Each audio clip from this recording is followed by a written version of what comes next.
اتنے لوگ اٹھ کے کسی دنیا دار کے ڈیرے پہ چلے جائیں اور اس سے وہ مانگے جس کا دینا اس کے لیے مشکل نہ ہو اور دینے سے کوئی خاص فرق بھی نہ پڑتا ہو، تو وہ اتنے لوگوں کو خالی موڑے گا؟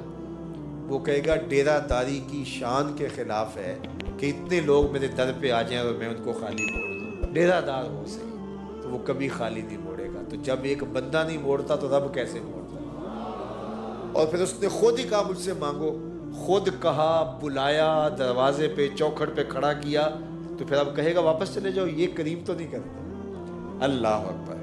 تو کہا تمہارا رب حیا کرنے والا کریم ہے۔ بندہ جب اس کے سامنے ہاتھ پھیلا کے دعا مانگتا ہے، اللہ کیا فرماتا ہے؟ یستحیی من عبدہ، مجھے اپنے بندے سے حیا آتی ہے، ان یردہما صفرا، کہ ان اٹھے ہوئے ہاتھوں کو خالی موڑو۔ تو ہاتھ پھیلا کے اس کے حضور دعا مانگیں، وہ اٹھے ہوئے ہاتھوں کی لاج رکھتا ہے۔ فرمایا کہ جب بندہ ہونٹ ہلاتا ہے تو میں اس کے قریب ہوتا ہوں۔ اللہ اکبر۔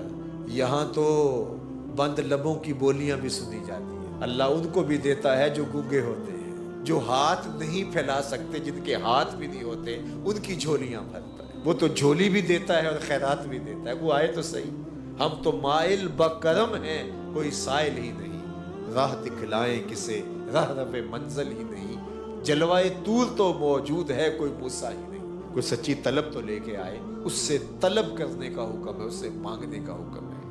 تو اللہ سے مانگو، اللہ کے حضور اپنی ضرورتوں کو رکھو۔ میرے حضور علیہ السلام نے ارشاد فرمایا تمہارے جوتے کا تسمہ ٹوٹ جائے تو وہ بھی اللہ سے مانگو، چھوٹی سے چھوٹی چیز بھی اللہ سے مانگو، بڑی سے بڑی چیز بھی اللہ سے مانگو۔ تمہارا تعلق بڑا گہرا ہے نا، آپ کسی سے مانگے تو دیکھتے ہیں کہ اس سے کیا مانگنا ہے، لیکن باپ سے تو ساری چیزیں مانگتے ہیں، ماں سے تو روٹی بھی مانگتے ہیں، مکھن بھی مانگتے ہیں، لسی بھی مانگتے ہیں، پانی بھی مانگتے ہیں، پاجامہ بھی مانگتے ہیں، اور آزار بند بھی مانگتے ہیں، کیونکہ تعلق اتنا گوڑا ہے کہ ماں ہے۔ تو انسان باہر دیکھ کے کہتا ہے کیا کہنا ہے کیا نہیں کہنا، لیکن ماں کا رشتہ گوڑا ہے تو سب کچھ مانگتے ہیں۔ تو اللہ کا رشتہ تو 70 ماؤں سے زیادہ بڑا ہے۔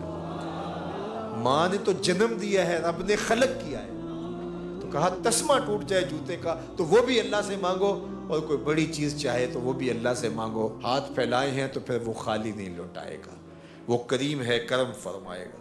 تو فرمایا اجیب دعوت الداع اذا دعان، میں مانگنے والے کی پکار کو سنتا ہوں، اس کا جواب دیتا ہوں۔ اجیب، میں جواب دیتا ہوں، اذا دعان، جب بھی وہ مانگتا ہے۔ بعض لوگوں نے کہا کہ اس وقت نہ مانگو، اس وقت مانگو۔ اللہ سے جب مرضی مانگو۔ دنیا داروں سے مانگنا ہو تو وقت متعین کرنا پڑتا ہے۔ اس وقت تو صاحب سوئے ہوئے ہوں گے، آپ جا کے دستک دی تو موڈ آف ہوگا، تو ہم چندہ بھی مسجد کے لیے مانگے تو وہ بھی نہیں دیں گے، حالانکہ ان کا ہی فائدہ ہے، ان کا بھلا ہے۔ اس وقت تو آج کل آخری تاریخیں چل رہی ہیں مہینے کی، تو ان دنوں کے اندر نہیں مانگنا ہے۔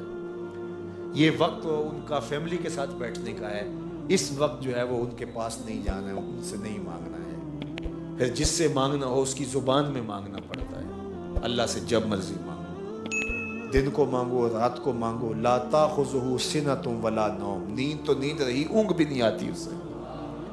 تو جب بھی مانگو گے، اذا دعان، جب بھی مانگو گے، جہاں بھی مانگنا ہے مانگ لو، نماز کے اندر مانگ لو، اہدنا الصراط المستقیم۔ تشہد میں بیٹھے ہو اس وقت مانگ لو، ربنا اغفر لی ولوالدی، سلام پھیرا ہے پھر ہاتھ پھیلا کے کھڑے ہو جاؤ، ربنا آتنا فی الدنیا حسنۃ وفی الآخرۃ حسنہ۔ نماز سے پہلے مانگا، نماز کے اندر مانگا، تشہد میں مانگا، سلام پھیرا پھر مانگا، پھر کھڑے ہوئے پھر مانگا، پھر بیٹھے پھر مانگا۔ اللہ اکبر۔ مانگتے رہو، وہ جھولیاں بھرتا رہے گا، اس کے خزانوں میں کمی، پوری کائنات اس سے جو مانگا جا سکتا ہے وہ مانگ لے اور اللہ اس کو عطا کر دے۔ اس کے خزانے میں اتنی کمی بھی واقع نہیں ہوتی۔ 7 سمندروں میں کوئی سوئی کو بگوئے تو اس کے نکے کے ساتھ تھوڑا سا پانی جو لگ کے آتا ہے، اس سے سمندر میں کوئی کمی واقع ہوئی؟ لیکن ہوئی، اس لیے کہ سمندر محدود ہیں، اور محدود سے کمی ہوتی ہے، تو وہ جو گیلی ہوئی سوئی تو اس سے تھوڑا سا پانی کم ہوا۔ اللہ کائنات کو آدم علیہ السلام سے لے کر قیامت تک جو مانگتے ہیں دے دے، اس کے خزانے میں اتنی کمی بھی واقع نہیں۔ تو کہا مانگو مجھ سے۔ ہمارے دیہاتی کلچر کے اندر بوڑھے لوگ بچوں کو شوقیہ گالیاں دیتے ہیں اور لوگ بھی اس پہ ہنس رہے ہوتے ہیں کہ یہ گالی دے رہے ہیں. گالی آپ مزاح سے دے رہے ہوں، آپ شوق سے دے رہے ہوں، غصے سے دے رہے ہوں، یا کسی کی اہانت کرتے ہوئے کسی کو تکلیف پہنچانے کے لیے اذیت کے طور پہ اس کو گالی دے رہے ہوں، ہر صورت کے اندر گالی کی اجازت نہیں تھی. سباب المسلم فسوق وقتالہ کفر. مسلمان کو گالی دینا فسق ہے اور اس کو قتل کرنا کفر ہے. تو ہمارے دین نے ہمیں گالی گلوچ سے منع کیا ہے. اللہ کے محبوب علیہ السلام نے ارشاد فرمایا المستبان شیطانان. جب دو لوگ آپس میں لڑ پڑتے ہیں اور ایک دوسرے کو گالیاں دینے لگتے ہیں تو فرمایا کہ یہ ایک دوسرے کو جو گالیاں دے رہے ہیں یہ شیطان ہے. ابن حبان کی روایت ہے. اللہ اکبر. اتنی سختی فرمائی گئی اور ہماری بات ہی گالی سے شروع ہوتی ہے. دیہاتی کلچر کے اندر تو اس کو سمجھا ہی نہیں جاتا اور کچھ لوگوں کا تقیہ ہی کلام گالی سے ہوتا ہے اور وہ اس کو اپنا فن قرار دے رہے ہوتے ہیں اور وہ کہتے ہیں کہ میں بہادر ہوں، گالی کے بغیر بولتے ہی نہیں. تو یہ کمال نہیں ہے. مسلمان تو کون ہے؟ المسلم من سلم المسلمون من لسانہ و یدہ. مسلمان کی تعریف یہ کی گئی ہے کہ جس کی زبان سے اور جس کے ہاتھ سے دوسرے مسلمان محفوظ ہیں. کیسے؟ کہ وہ ان کی تکریم بجا لاتا.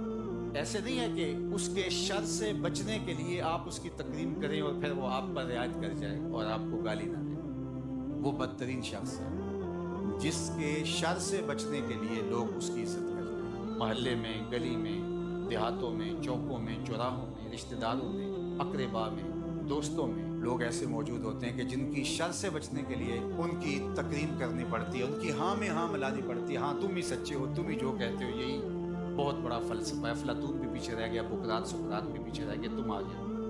اس کی تائید کرنی پڑتی ہے، اس کی تصویب کرنی پڑتی ہے کہ جو تم کہہ رہے ہو یہی درست ہے، یہی عقل و بینش اور دانش کا منبع و مصدر ہے اور سارا نور یہاں سے پھوٹتا ہے. کہ اگر اس کی بات سے اختلاف کیا تو وہ گالی گلوچ پہ اتر آئے گا، برا بھلا کہے گا. بلکہ ممبر و محراب کے آج جو ذمہ داران ہیں ان کی ہاں سے ہاں ملانی پڑتی ہے. اگر نہ ملائیں گے تو وہ آپ کو کافر قرار دے دیں گے، وہ دار اسلام سے خارج قرار دے دیں گے آپ کو. تو کوئی بھی شخص ہو، ممبر و محراب کا شخص ہو یا وہ گلی محلے کوچے کا آوارہ گرد ہو یا وہ قوت نافذہ رکھنے والا حاکم شہر ہو یا وہ کسی عالی منصب پہ بیٹھا ہوا ہو، جب حکمرانوں کی عزت اس لیے کی جا رہی ہو کہ اگر نہ کی عزت، ان کی ہاں میں ہاں نہ ملائی تو یہ مشق ستم بنا دے، جبر و جور کا بازار گرم کر دے، وہ بدترین حکمران.